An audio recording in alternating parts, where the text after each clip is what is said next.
আসসালামু আলাইকুম। সবাইকে স্বাগত জানাচ্ছি আমাদের হাতে থাকা সর্বশেষ আন্তর্জাতিক সংবাদে। আপনাদের সাথে আছি আমি আফনান করিম। শুরুতেই সংবাদ শিরোনাম। চলছে ইসরায়েলি বর্বরতা, মসজিদে ঢুকে 5 ফিলিস্তিনিকে হত্যা, গাজায় আরও 70 ফিলিস্তিনি নিহত। বাড়ছে উত্তেজনা, নেতানিয়াহুকে হটাতে একাত্তা ইসরায়েলের বিরোধী দলগুলো। পশ্চিম তীরে ইসরায়েলি অভিযান নিয়ে যা বলল জাতিসংঘ ও ইউ। নোবেল শান্তি পুরস্কারের জন্য মনোনয়ন পেলেন 4 ফিলিস্তিনি সাংবাদিক।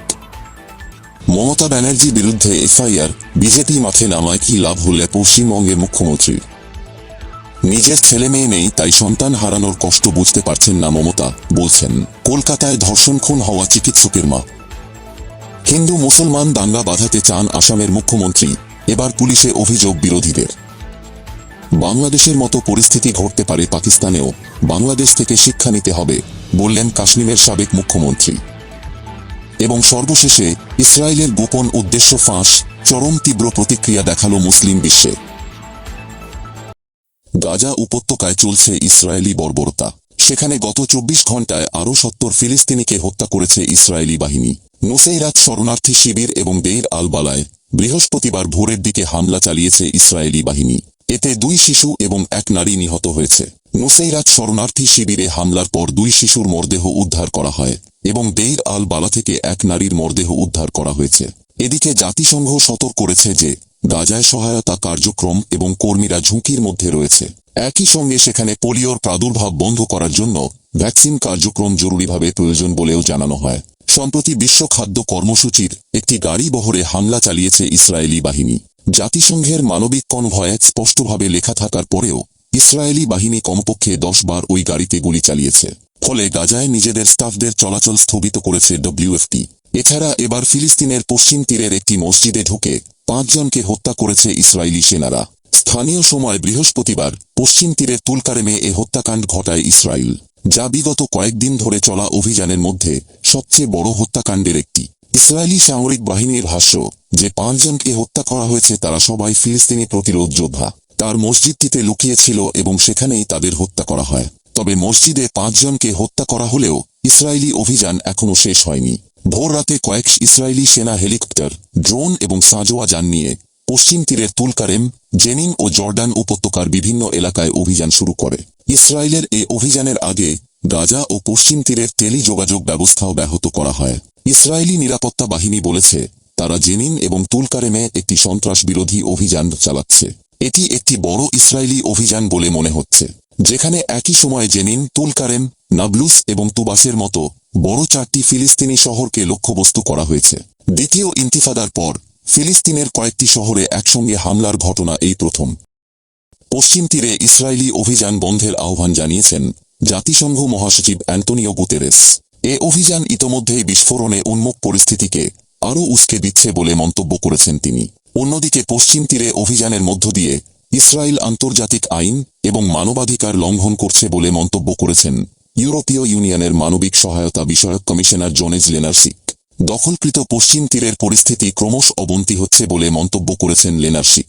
এদিকে বিবিসি সংবাদদাতারা জানাচ্ছেন জেনিন সহ কয়েকটি শহরে এখনও অভিযান চলছে।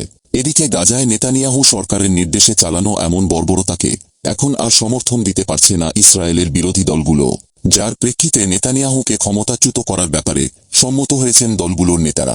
নেতানিয়াহুর সরকারকে অপসারণের বিষয়ে আলোচনার জন্য বিরোধী দলগুলোর নেতাদের জরুরি বৈঠক ডাকার আহ্বান জানিয়েছেন ডেমোক্র্যাটদের চেয়ারম্যান ইয়ার গোলান। গোলানের বিবৃতি এবং বার্তার প্রতিক্রিয়ায় ইসরায়েলি বিরোধী নেতা ইয়ার ল্যাপিড লিখেছেন, দেশকে ধ্বংসকারী বিপর্যয়কর সরকারকে উৎখাত না করা পর্যন্ত আমরা পর্দার সামনে এবং পিছনে বিরোধী দলের সকল অংশের সাথে কাজ চালিয়ে যাব। বর্তমানে ইসরায়েলি অপরাধযজ্ঞের বিরুদ্ধে সারা বিশ্বের বিবেকবান মানুষ রুখে দাঁড়িয়েছে। বিশেষ করে মুসলিম বিশ্ব এবং স্বাধীনতা প্রেমীরা আজ আল-আকসা মসজিদ ও ফিলিস্তিনিদের প্রতি সমর্থন এবং অপরাধী ইসরায়েলকে শাস্তি দেওয়ার জন্য ঐক্যবদ্ধ। এদিকে সৌদি আরবের পররাষ্ট্র মন্ত্রণালয়ও আল-আকসা মসজিদে একটি উপাসনালয় নির্মাণের বিষয়ে ইসরায়েলি মন্ত্রী বেন গুইয়ের বক্তব্যের সমালোচনা করে বলেছে, মুসলিম বিশ্ব বারবার মুসলমানদের অনুভূতিতে আঘাত করাকে সহ্য করবে না। সৌদি আরব আল-আকসা মসজিদের ঐতিহাসিক ও আইনি মর্যাদাকে সম্মান করার উপর জোর দিয়েছে। মাহমুদ আব্বাসের নেতৃত্বাধীন ফিলিস্তিনি কর্তৃপক্ষ আল-আকসা মসজিদে ইহুদিদের উপাসনালয় নির্মাণে বেন গুইয়ের বক্তব্যের প্রতিক্রিয়ায় বলেছে, এ অঞ্চলকে ধর্মযুদ্ধের দিকে ঠেলে দেওয়ার পরিকল্পনার অংশ হিসাবেই ইসরায়েল এ পদক্ষেপ নিয়েছে। ইসরায়েলকে আমেরিকার রাজনৈতিক, সামরিক এবং আর্থিক সহায়তা, গণহত্যা এবং মুসলমানদের পবিত্র স্থাপনাগুলো ধ্বংসে ইসরায়েলকে আরও বেপরোয়া করে তুলেছে।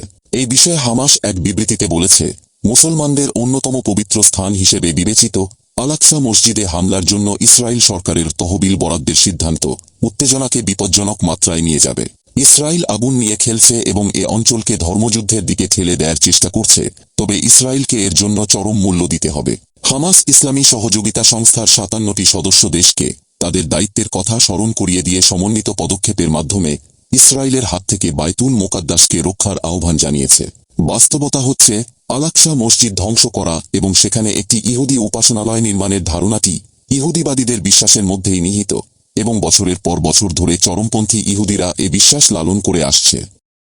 এদিকে গাজা যুদ্ধে ভয়হীন সাংবাদিকতার স্বীকৃতি হিসেবে নোবেল শান্তি পুরস্কারের জন্য মনোনীত হয়েছেন 4 ফিলিস্তিনি সাংবাদিক। তাদের মিডিয়া কভারেজ বিশ্বকে গাজায় চলমান নৃশংসতা জানার সুযোগ করে দিয়েছিল। তারা হলেন ফটো সাংবাদিক মোতাজ আজাইজা, টেলিভিশন প্রতিবেদক হিন্দ খোদারি, সাংবাদিক ও অধিকার কর্মী বিসান ওদা ও বর্ষিয়ান প্রতিবেদক ওয়াইল আল-দাহদৌ। গাজা ও ইউক্রেন যুদ্ধের মতো বিশ্বজুড়ে চলতে থাকা সংঘাতের বিরুদ্ধে শান্তির বাণী নিয়ে দর্শক শ্রোতার সামনে হাজির হয়েছেন এই 4 সাংবাদিক। নোবেল শান্তি পুরস্কার বিজয়ী ঘোষণা করা হবে 11 অক্টোবর। পুরস্কার প্রদানের তারিখ 10 ডিসেম্বর নির্ধারিত হবে। অন্যদিকে পশ্চিমবঙ্গের মুখ্যমন্ত্রী মমতা ব্যানার্জির বিরুদ্ধে এফআইআর দায়ের করলেন ভারতের রাজধানী দিল্লির এক আইনজীবী। মুখ্যমন্ত্রী মমতা ব্যানার্জি বলেছিলেন, বাংলায় যদি আগুন লাগান, কোনো রাজ্যই থেমে থাকবে না। বাংলায় আগুন লাগলে আসাম, উত্তরপ্রদেশ, উড়িষ্যা, বিহার, ঝাড়খণ্ড সহ উত্তর পূর্ব থেমে থাকবে না ও দিল্লিও থেমে থাকবে না। আপনার চেয়ারটা আমরা টলমলো করে দেব। এই মন্তব্যের পরেই দেশের সুপ্রিম কোর্টের আইনজীবী দিল্লির পুলিশ কমিশনারকে একটি চিঠি লিখে অভিযোগ দায়ের করেন। অভিযোগপত্রে আইনজীবী লিখেছেন, তৃণমূল কংগ্রেসের ছাত্র পরিষদের সভায় মমতা বলেছেন, বাংলা জ্বললে আসাম, বিহার, ঝাড়খণ্ড, উড়িষ্যা ও দিল্লি জ্বলবে। এটা স্পষ্ট যে এই মন্তব্য প্ররোচনামূলক ও রাষ্ট্রবিরোধী। বিভিন্ন অঞ্চলের একাধিক গ্রুপের মধ্যে হিংসা এবং ঘৃণা ছড়াতে পারে। একটি রাজ্যের মুখ্যমন্ত্রী হিসেবে মানুষের ওপর তার প্রভাব রয়েছে। সাংবিধানিক পদে থেকেও এরকম মন্তব্যের জেরে অশান্তি ছড়াতে পারে। এই অভিযোগপত্রটা দেশটির রাষ্ট্রপতি দ্রৌপদী মুর্মু ও কেন্দ্রীয় স্বরাষ্ট্রমন্ত্রী অমিত শাহকে পাঠিয়েছেন বলেও জানান সুপ্রিম কোর্টের আইনজীবী বিনীত জিন্দাল। কলকাতার আরজি কর মেডিকেল কলেজে এক তরুণী চিকিৎসককে ধর্ষণ ও হত্যার ঘটনায় প্রথমে সাধারণ নাগরিকরা প্রতিবাদে রাস্তায় নেমে পড়েছিলেন। তাদের নেতৃত্বে কেন রাজনৈতিক দল ছিল না, তাই কিভাবে তাদের মোকাবেলা করা হবে তা নিয়ে ক্ষমতাসীন দল তৃণমূল কংগ্রেস এবং মমতা ব্যানার্জির সরকার চিন্তায় ছিল। তবে সম্প্রতি প্রধান বিরোধী দল বিজেপি সরাসরি ওই ঘটনার প্রতিবাদে নেমে মুখ্যমন্ত্রীর পদত্যাগ দাবি করছে। চেনা জানা রাজনৈতিক বিরোধীদের মোকাবেলা সরকার আর ক্ষমতাসীন দলের পক্ষে সুবিধাজনক বলেই মনে করছেন বিশ্লেষকরা। স্কুলের বাচ্চাগুলা পর্যন্ত রাস্তায় নেমে গেছে, বৃষ্টিতে ভিজে প্রতিবাদ মিছিল করছে। এইসব মিছিল জমায়েতের জন্য নিয়মিতই যানজট লেগে থাকছে। তবে ওই যানজটে দীর্ঘক্ষণ আটকে পড়া কাউকেই বিশেষ বিরক্ত হতে দেখা যাচ্ছে না, যেটা সব সময়ই রাজনৈতিক মিছিল জমায়েতের ক্ষেত্রে লক্ষ্য করা যায়। পশ্চিমবঙ্গের ক্ষমতাসীন তৃণমূল কংগ্রেসও সম্ভবত বুঝতে পারছিল না সাধারণ মানুষের এই প্রতিবাদ কোথায় গিয়ে থামবে। কারণ প্রতিবাদে নামলেও সিংহবাদ প্রতিবাদ মিছিলের সংগঠক বা জ্যাকদানকারীরা একেবারেই সাধারণ নাগরিক। রাজনৈতিক বিশ্লেষক শুভাশিস মৈত্র বলেন, এই সাধারণ মানুষের প্রতিবাদ বিক্ষোভ ক্ষমতাসীন দল এবং সরকারের কাছে অভিনব। এর একটা কারণ হলে এই প্রতিবাদীরা একেবারেই অচেনা জানা। কিভাবে এদের মোকাবেলা করা হবে সেটা ক্ষমতাসীন দল বা সরকার জানে না। রাজনৈতিক দলগুলা, বিশেষ করে প্রধান বিরোধী দল বিজেপি, সেভাবে সরাসরি এই আন্দোলনে ছিল না গেরার দিকে। তারা দেখলে যে পতাকা ছাড়া কেন প্রতিবাদে তা ব্যাপক সাড়া পড়ছে, তাই এখন বিজেপি নেমে পড়লে নবান্ন ঘেরাও বা বন্ধ ইত্যাদিতে। সেটা আদে সাড়া ফেলেছে কিনা তা ভিন্ন প্রসঙ্গ, কিন্তু বিজেপির আন্দোলন মোকাবেলা করা তৃণমূল কংগ্রেসের পক্ষে অনেক সুবিধাজনক। কারণ এটা দুপক্ষের কাছেই চেনা রাজনৈতিক ময়দান, চেনা প্রতিপক্ষ। যখন আরজি করের ঘটনার বিচার এবং মুখ্যমন্ত্রীর পদত্যাগ চাইছে বিরোধী দল, তখন ক্ষমতাসীন দল নিজেরাও দেশীদের ফাঁসি চাইছে। এই রাজনৈতিক দাবি পাল্টা দাবিতে কেউ কেউ মনে করছেন ধর্ষণ ও হত্যার শিকার হওয়া তরুণী চিকিৎসকের বিচারের দাবিটা কিছুটা লঘু হয়ে যাওয়ার আশঙ্কা তৈরি হয়েছে। এই প্রতিবাদ আন্দোলনে নারীরা যে বিচারের দাবি তুলেছিলেন তার সঙ্গেই নারীদের নিরাপত্তার দাবিও উঠেছিল। এই নিরাপত্তার সামাজিক দাবিটা আবার বহুমাত্রিক ছিল। এখন রাজনৈতিক দলগুলা এই আন্দোলনে ঢুকে পড়ার ফলে ওই সামাজিক দাবিগুলা হারিয়ে যাবে কিনা তা সময়ই বলবে। এদিকে মমতার নিজের কোনো ছেলে মেয়ে নেই, তাই সন্তানহারা বাবা মায়ের কষ্ট দুঃখ বুঝতে পারছেন না, এমন বিস্ফোরক মন্তব্য করেছেন ধর্ষণ ও খুন হওয়া চিকিৎসক মৌমিতা দেবনাথের মা। গত বুধবার মুখ্যমন্ত্রী মমতা ব্যানার্জি ঘোষণা দিয়েছিলেন যে ধর্ষণের চরম শাস্তি ফাঁসির জন্য পশ্চিমবঙ্গের বিধানসভায় বিল আনবেন। এ বিষয়ে মৌমিতার বাবা মা বলেন, মুখ্যমন্ত্রী বিধানসভার সর্বাধ্যক্ষ এবং উনি কোনো কিছুকে যদি মনে করেন প্রশাসনিক দিক থেকে করা উচিত তাহলে অবশ্যই করবেন। এদিকে ভারতের আসামের মুখ্যমন্ত্রী হিমন্ত বিশ্ব শর্মার বিরুদ্ধে রাজ্যের কয়েকজন বিরোধী নেতা পুলিশে অভিযোগ দায়ের করেছেন। তাদের অভিযোগ, হিমন্ত বিশ্ব শর্মা আসামে ধর্ম ও বর্ণের নিরিখে বিভিন্ন সম্প্রদায়ের মধ্যে বিরোধ ছড়ানোর চেষ্টা করছেন। এর আগে আসামের মুখ্যমন্ত্রী বলেছিলেন তিনি সুনির্দিষ্ট পক্ষ নেবেন, মিয়া মুসলমানদের পুরো আসাম দখল করে নিতে দেবেন না। এমন মন্তব্যের একদিন পরই হিমন্ত বিশ্ব শর্মার বিরুদ্ধে দাঙ্গা বাঁধানোর অভিযোগ আনলেন বিরোধী নেতারা। এসব নেতা অভিযোগে বলেছেন হিমন্ত বিশ্ব শর্মা অপরাধমূলক ষড়যন্ত্র করছেন, রাজ্যে অশান্তি ছড়িয়ে দিতে চান তিনি। তাকে এখনই গ্রেপ্তার কিংবা নিবৃত্ত করা না গেলে আসামে দাঙ্গার মতো একটি পরিস্থিতি সৃষ্টি হতে পারে। তাই হিমন্ত বিশ্ব শর্মার বিরুদ্ধে এফআইআর নথিভুক্ত করার আর্জি তাদের। অন্যদিকে ভারতের জম্মু ও কাশ্মীরের সাবেক মুখ্যমন্ত্রী মেহবুবা মুফতি বলেছেন বাংলাদেশের তরুণরা যা করেছে সেটি থেকে তাদের শিক্ষা নেওয়া উচিত। তার মতে বাংলাদেশে তরুণরা যেমন পরিস্থিতিতে ছিলেন কাশ্মীরের তরুণরা একই অবস্থায় আছেন।